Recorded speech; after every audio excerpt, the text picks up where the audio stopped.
Alden Mills. Until the fear of staying put is greater than the fear of moving in the direction of your goal, you will stay put. Alden Mills.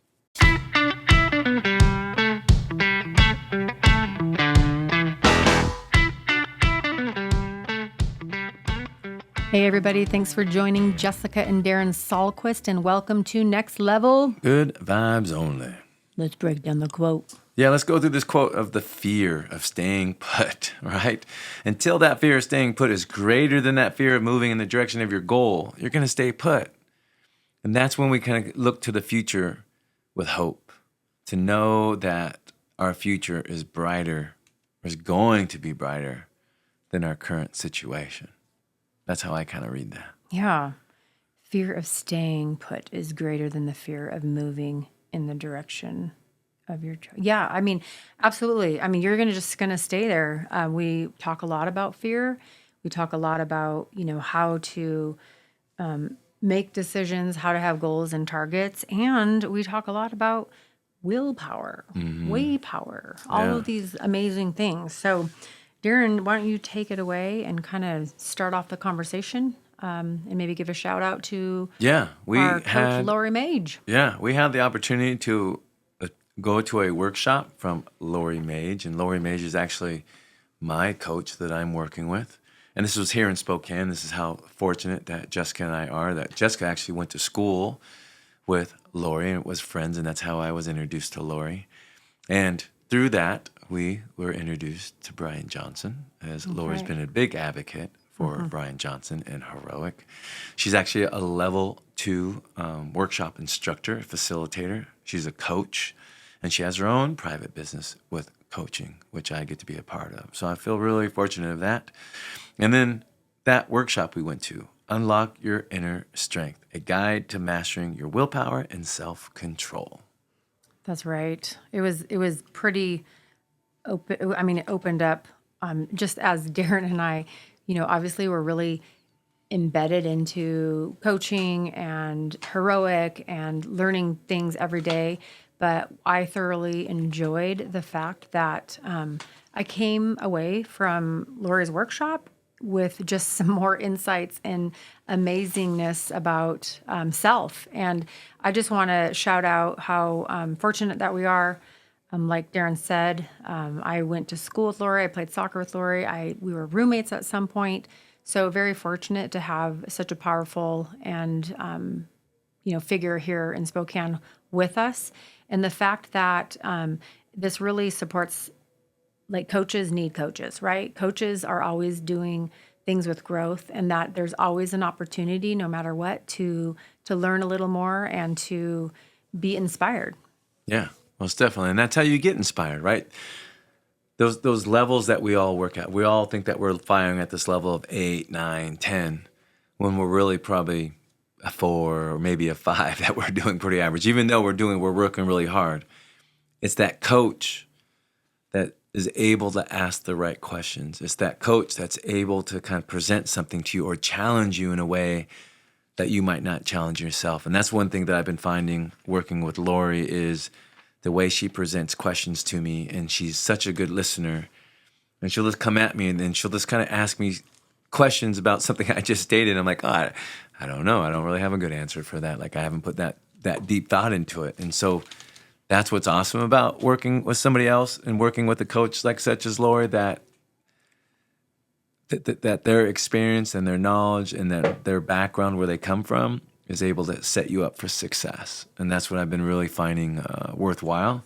And then highly recommend, if you ever check out Eventbrite and looking for any type of seminars, workshops, Jessica and I advertise our workshops in there, and so does Laurie. AJ, what's AJ's last name? It's not Snow? Anderson? No. God, Sanderson? No, Sanders. Dang it. We're blowing it on. We'll get it. We'll get it here in a minute, because she is another coach that's here in Spokane. I have to say, we are very fortunate to have a plethora of coaches here in Spokane. My brother, Kurt, is actually has certified through the coaching program as well, and that we do at the Core Fit Gym.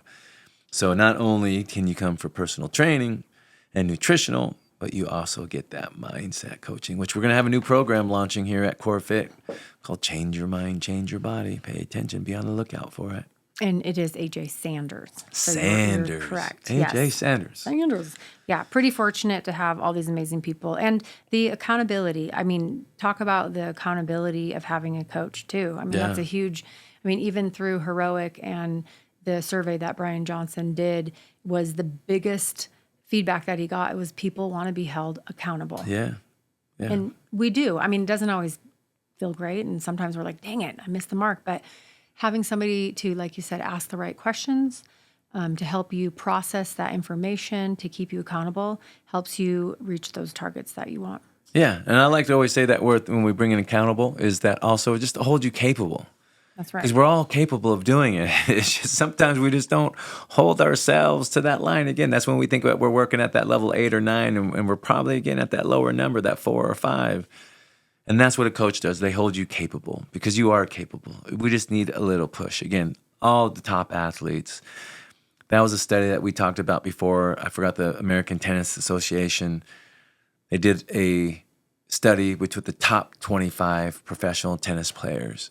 And they looked at the top 5. What was the difference between the top 5 professional players and the 6 through 25? What was the difference? The difference was mindset, the way they approached the game, the way they were able to, if they hit a bad shot or a call didn't go their way, they let it go. It's on to the next one. There's nothing they can do about that call that was made or that last serve or whatever just happened. It happened, move on. And that's what it's all about. It's about that mindset. So as we go through this conversation here. Oh, I wanted to bring up the kind of documentary-ish that we just watched on. It's called King Richard. King Richard. And it was the earlier years of Venus and Serena Williams and what that looked like. And I would have to say, like, there was mindset for sure in there.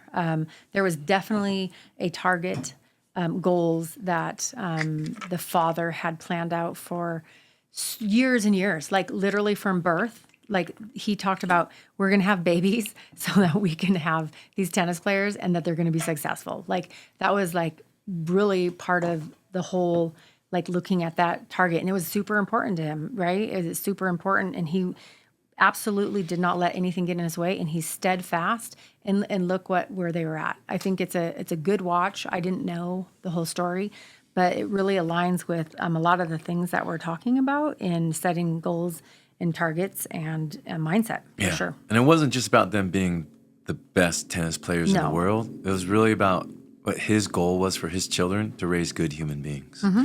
And that's one of the things I think that definitely stood out for me because, you always hear these parents that had groomed their kids to make money to make money for them, right? Oh, I spent all this time on you. You're at where you're at because of my sacrifices, those choices I made. And that's why you're at where you're at. But he did this in a way that he really wanted them to focus on their life. That tennis was second. Mm-hmm. They actually, my understanding is that they knew 4 languages, that they were able to speak 4 languages besides play tennis, that they were top in their class. Mm-hmm. And that's why they didn't play junior leagues for the longest time, because he wanted to be a kid. Yep. And that's what he really focused on. He didn't want to take their childhood away. And those are some of the things I think that we can see in life with some actors or professionals when they get that stardom very young. They haven't learned how to handle those things. And sometimes they falter. And that's where the story becomes. But not with Serena and Venus Williams. Yeah, it was pretty inspiring. Yeah, check it out. So what we're going to do today is share little tidbits of the workshop that we went to with Laurie. Obviously not all of it, but we're going to share some of the insight we received, give a little bit of our spin on it, and talk about, hey, like what, sometimes there's factors that deplete your willpower. We want to talk about indecision.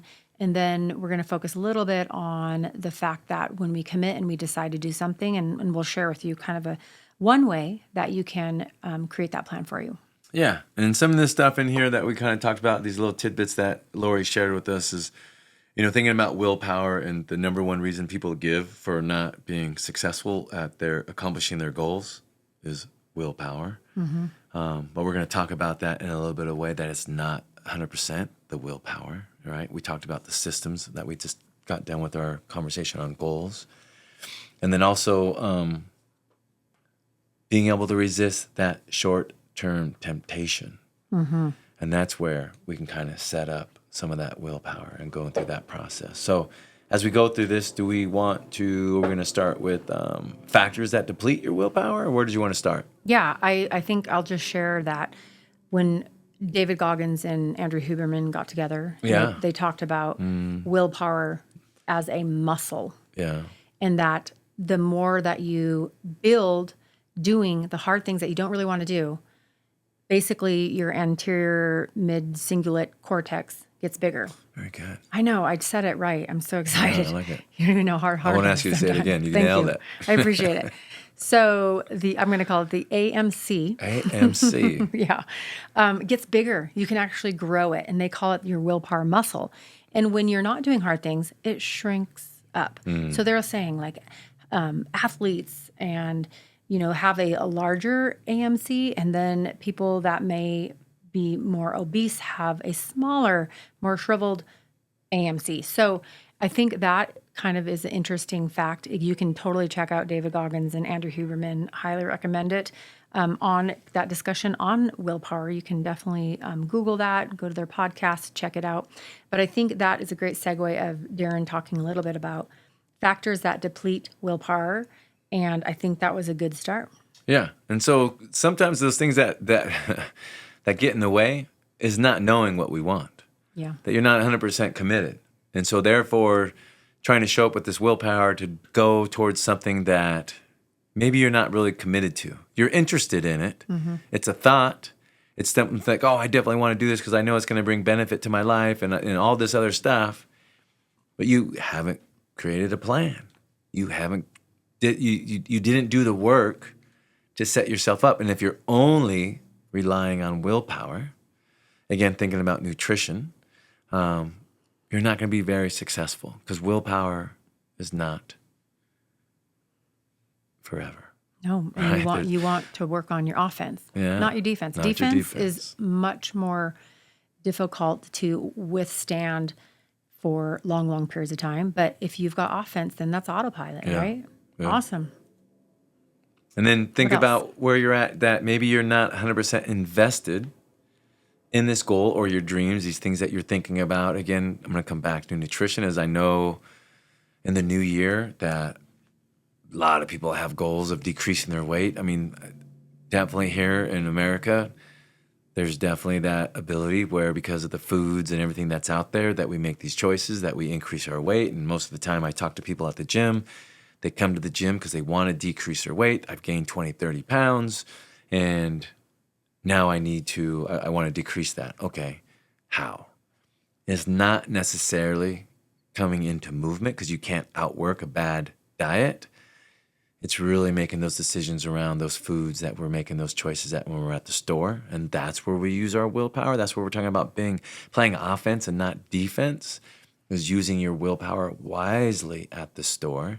And I've got to learn this myself, that by not buying things at the store and then having it in a drawer or thinking that I can control myself with certain things and I'm going to ration these things out, it just doesn't work. And what has been successful for me is using my willpower at the store and saying no. And then when I get home and if I have those cravings, there's nothing in the house. Or what is in the house is typically fruit. Yeah. And so I get to make a healthier choice. And as we go into 2025, as we're in July right now, closing out the month of July, going into August, that's what I'm working on right now. I'm working on, and I'm saying this out loud, I'm saying this in public. That's another thing that helps willpower, is by saying it publicly. In 2025, my goal is to become a healthy eater. Not a semi-healthy eater, but for me, I'm really going all in and saying, can I commit to healthy eating? And I want to see, number one, how I feel. So the intrinsic, looking for those intrinsic goals. And I want to see I want to see what I can do with shaping my body. And when you say healthy diet, breaking it down to be more specific is you're talking about maintaining whole foods, Maintaining whole foods. And I'm not even non-packaged, saying a diet. I'm non-processed. saying healthy eating. Healthy eating. This is Not a a diet. way I don't of like life. to use the word diet. Lifestyle change. So whole foods, I mean, we know that that make a huge impact on your life and take out the box, right? We know processed. 4 ingredients or less. 4 ingredients or less, processed foods, not good for you. And, you know, we hear a lot about the MAD, Modern American Diet, and SAD. Sad. Mad and sad. Like, Mad and how can sad. we follow anything those that acronyms. say mad? Speak out. And there's sad, Standard American Diet. So we want to definitely take it up to the next level. It's totally possible. Yeah. I mean, other people are doing, people are doing it. So that's what makes it possible. And creating that plan. What does it look like? How are you going to get there? I'm using that, you know, willpower as a muscle and doing the hard things you don't want to do, right? I don't want to not have a pastry, right? But I'm going to. And now my AMC is going to get bigger. Yeah. But you got to keep working it. It's like a gym. If you get atrophy, right? You stop working that muscle, it's going to go away. Yeah. And then you got to, you know, then you start again. And doing it that's because I want to do it, not because I'm being Yeah. forced to do it. And that's the biggest thing is that you don't want your doctor telling you, listen, your body is reacting to all the foods that you're eating. You need to stop. Right. Right? You don't want somebody telling you to create change. It's you want to be able to create that change. And by you doing it, you're going to be more successful. Yeah. So thinking about it that way, you make the choice. You got to have that burning desire to create that change, know your why, and do what's best for you. That's right. Check out Roy Baumeister. Baumeister. He is the world's leading expert on willpower. If you can be an expert on willpower, that's a pretty cool thing to be an expert. He must have put in 15 minutes a day for a year or for 5 years to become a national expert. But he says people who use their willpower the most wisely don't actually use it to deal with that many temptations. Yeah. And I think that's totally powerful because if we deal with it wisely, we're not actually using it, right? We're playing offense instead of playing defense because that battery, that willpower battery, will become depleted. So you want to talk about that energy. I think that was our next one. We want to talk about how we utilize our energy as how it's like 5 million things that you focus on or that you've got that arrow, right? That telos, and you've got that target and you're shooting directly to the target that you want. Yeah. Versus 10,000 things like I do. Yeah. So you can know what you want and you're committed by your results. And so that's where I kind of think we go into this area of having too many targets, right? You're putting your energy in too many places. I mean, you gotta make choices. It's there's a lot of opportunities or a lot of things that we might want to work on, and you gotta really think about how is that energy being dispersed, and decide on what is going to get you going in the direction that you want to go, and then you can kind of work your way down that chain, right? I mean, we can't get from Spokane, Washington to New York without going through all these other states, unless we fly in a plane. But even flying in a plane, you might have to stop somewhere in another city, right? There might not be a direct flight. So the process to this is have a plan, kind of have a direction, knowing that you're going to get off course once in a while. But if you are focused on 1, 2, 3 things at the max, that once you get off course, you're going to be able to recognize that faster.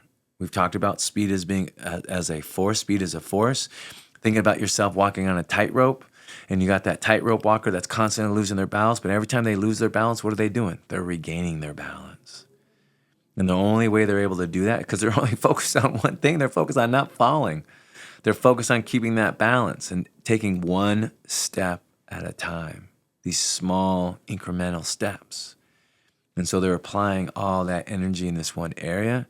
And by doing that, they're going to become more successful. And if they lose their focus, they're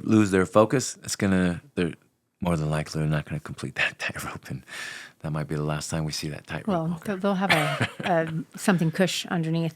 Not all of them. No, not the ones in the cliffs. But when you talked about the factors that deplete willpower, you talked about not knowing what you want. And that's not knowing where you want to focus. And when I think of this image of a ball with arrows pointing out everywhere, right? That's somebody possibly that doesn't know what they really want. They're not sure what's important to them. So they're taking their energy and they're distributing it evenly or not evenly amongst 10, 15, 20 different things in being good or possibly moderately good at everything instead of that one arrow that you're directly pointing at your target and focusing all your energy on that. Because where your attention goes, your energy flows. So we talk about energy all the time.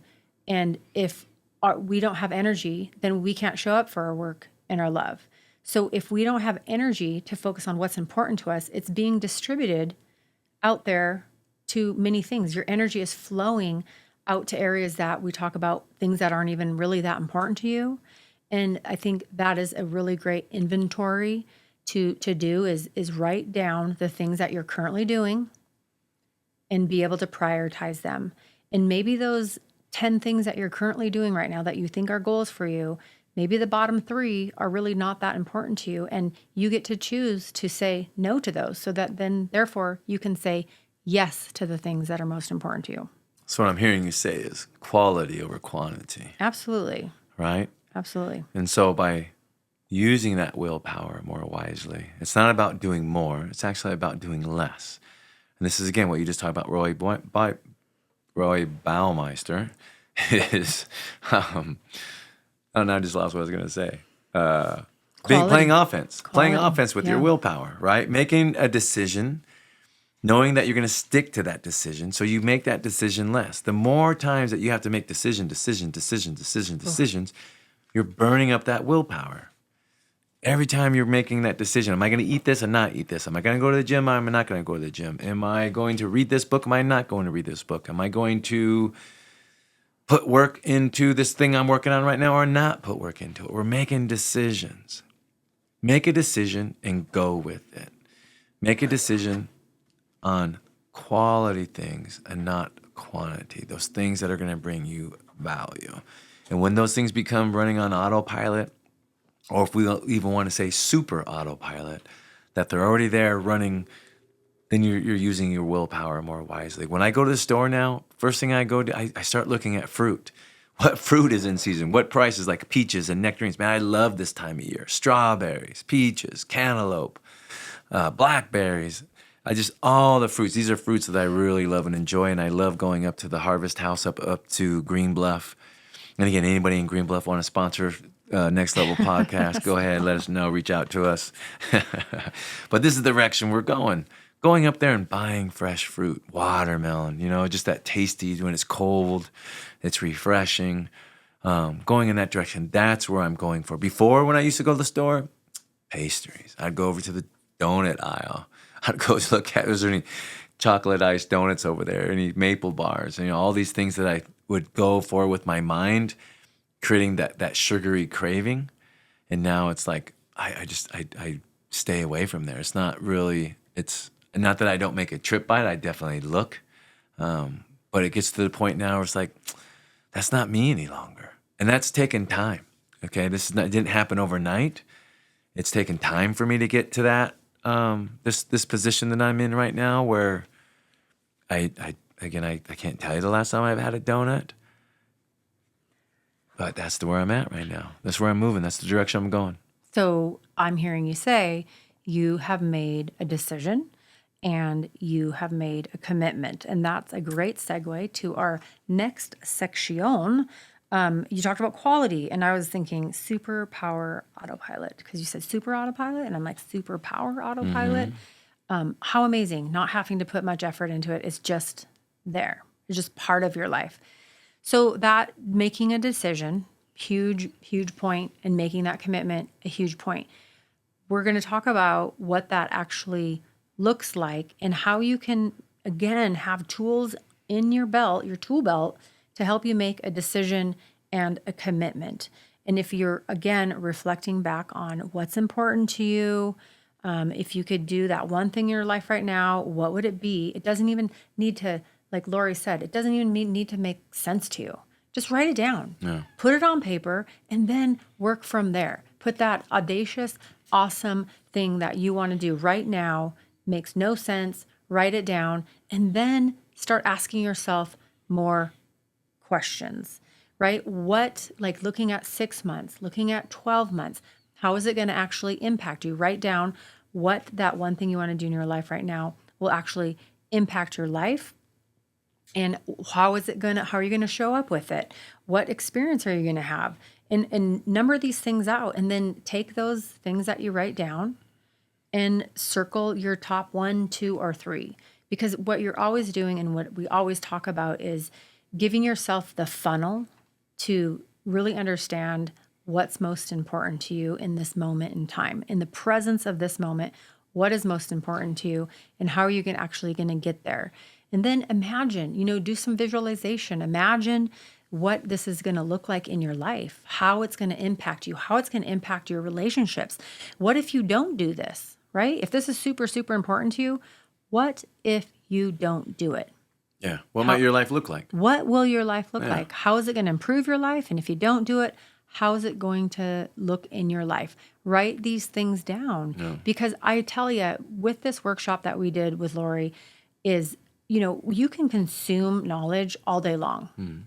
And if you're actually not doing the work and applying it to your life, you will miss out. And I had a big, eye-opener during this workshop, because lately I've been really consuming a lot and maybe not applying as much. And it was a great reality check for me when I did this exercise and I decided on what I'm going to work on. We talked about decide in the last podcast. We touched on briefly the fact that what I had, the most intrinsic thing that was most important to me, is my self-deep connection. And if I'm not doing the deep work, and if I'm not connecting with myself, I'm absolutely not going to show up anywhere else in my life. Yeah. And man, the key word right there is action, right? Movies don't happen if that guy out there doesn't give us the cue to say action, so those actors can start performing. Otherwise, if everybody's doing their own thing, we're not going to capture the scene. We're not going to make that awesome movie. So remember taking action. And one thing that you're talking about, Jess, is there's this quote by Madeline Engel. It's the ability to choose which makes us human, right? We get to choose. We get to make these choices about how we want to live our life and what is going to move us in this direction. Jessica and I are training for this race here, and as we're out running, we're doing this long distance, 16 miles. And as I'm training, as we're doing this, sometimes I think, am I training for this race or am I training for life? And I'm training for life. One of my clients, Ken, just turned 94, level 94. Woo. And I start thinking about, like, what if I'm so blessed to make it to that age? What do I want my body to be able to do? And so whatever it is, whatever I'm blessed, whatever level of age that I'm going to be getting to, and I'm even going to that number of 104, that by me staying active right now, by me taking action and doing things, again, this is why I'm setting a goal for 2025 around nutrition. I'm already also, working at the gym at Corfit, doing my workout, so I'm keeping my movement in there. I run a class called Compass, Complete Organized Mobility Program, acquiring strength and stamina, built for individuals that are level 50 and above, and those that are new, getting back into working out. And this is what it's about. It's about taking action now so you can prepare for that future, because we don't know what that timestamp is, and we don't want to get at that point once we get there and we're not able to do those things that we wanted, that we go back to, and I wish I would have taken care of this sooner. And this is also, again, we don't want that doctor telling us, here's what you need to do now, otherwise your life isn't going to be this or that. Take action yourself, because you get to make that choice. And Dan Sullivan says, nothing happens until after you commit. There's no try. Yoda, right? There is no try, whatever the Yoda quote is. Commit. Words are powerful. Words will get you to where you want to go. And I'm going to put this out there. I'm going to say this almost every time on this podcast. You don't have to do anything. You get to. GET, gratitude every time. Replace that word have with I get to. I get to go to work. I get to get my hair cut. I get to clean the house. I get to do laundry. Whatever it is that I have to do this, no, you don't. You have a choice. And when I say have to, that makes it sound like work. And then when I say get to, it just changes that script. It lights up a different part of my brain. I would guarantee this in any test. I would love to test this.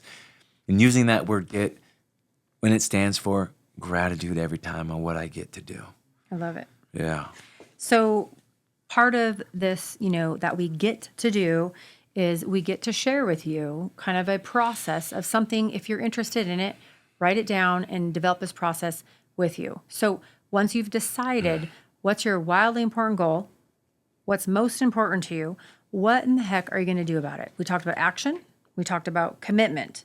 And I recommitted to myself, which I think a lot of people probably would benefit from doing, is recommitting to self, recommitting to connection, that deep energy, that deep work, that deep love, that deep self-connection. And one of the realizations that I had from this amazing workshop was I have to see me before I can see you. So I have to see the good in me before I can see the good in you. And that was just something that kept playing in my head, the joy that I'm missing of seeing everyone else, and the joy that I'm missing of seeing the good in me, the strength in me, and the things that are important to me. So through this workshop, I came up with a little kind of action plan that you can utilize. I love Darren's visual of the person that does action. And I'm like, that's a great, flip the switch. We talk about that a lot, is like literally you can put your hands out and just do a big clap. And that's action. That means you better get your bum moving and take some action and do something that's most important to you, that's most impactful to your life. So again, deciding what is your most wildly important goal. Step 1. Step 2, running it through your WOOP, WOOP. That is your wish, which is your target. What is the outcome that you want to see? What are the obstacles? And then what is your plan, your action plan? And then from there, once you've established those things, step 3 would be recommit. If you need to recommit every week, every 7 days, put it on your calendar. If you need to recommit every single day, make sure that you're recommitting in the morning or in the evening, depending on your protocol, to what's important to you. And maybe it's 30 days. Every 30 days, you want to do a recommitment. And then after 90 days of all of that amazing work that you're doing, you've created the action plan, you're taking those micro learning moments, you're breaking it down into small steps, you're building momentum. At 90 days, then you're going to reassess. You're going to reassess those goals and those targets and see if there's a tweaking, a different focus. Did you accomplish it? And if you need to continue because it's more longer term, then you're going to follow the same steps again. You've established your wildly important goal. You've already done your WOOP, and you're going to then decide if your daily, weekly, monthly recommitments. And then again, in another 90 days, you're going to reassess. And if you follow that pattern and that structure for you, you are going to stay on task, because that is taking accountability. You are reflecting, you're connecting with yourself, and you're recommitting, and you're reassessing. Yeah. And I like that, just going back to journaling, right? Journaling on how did I show up today? Did I do what I said I was going to do? And this is where, man, you put it out in front of you day after day after day after day. We're going to have success. And that's one thing I could be better at, is writing it down, because I know it's not going to stick in my brain. I have these, what I would say, brilliant ideas. And sometimes I don't write them down, like, oh my God, what was that idea, right? And so, or those things that I'm working on. If I'm not doing an after actions report on my day, how do I know how I showed up? How can I go about it tomorrow? How do I know what to do better the next day? And if I had an awesome day and everything went smooth and I hit the home run after home run after home run, why would I want to recreate that tomorrow? And I would want to know how. I would want to know the recipe, right? When somebody makes something that's amazing, I'm going to say carrot cake, right? What do we ask for? Hey, can I get the recipe to that? That was amazing. Because we all know how to make carrot cake, but sometimes we have this carrot cake and I just want to know your recipe. What ingredients did you put into that? And also sometimes there's that little secret ingredient, or there's an ingredient in there that we didn't even think about adding. And those ingredients are your virtues, those targeted behaviors, leading with those virtues. And I'm not sure if Jess has anything else. I just want to lead out with this last quote. Laurie had some amazing quotes in this workshop, and I'm really having to choose on which ones I want to share. And this one kind of leads back to what I just talked about. And this is by Dr. Marshall Goldsmith. If we do not create and control our environment creates and controls us. That's right. That's right. And I just want you to ponder that right now. Where are you at in your environment? Are you controlling your environment, or is it controlling you? So ponder that, think about that. All right, as we're wrapping up, we just want to give one more shout out to Laurie Mage, the transformational leader, teacher, and coach. And if you want to find some more information, as Darren said, she has some events on Eventbrite, and you can find her at lauriemage.com, LORIMAGE.com. There you guys go now. Take your life to the next level. Good vibes only. Peace.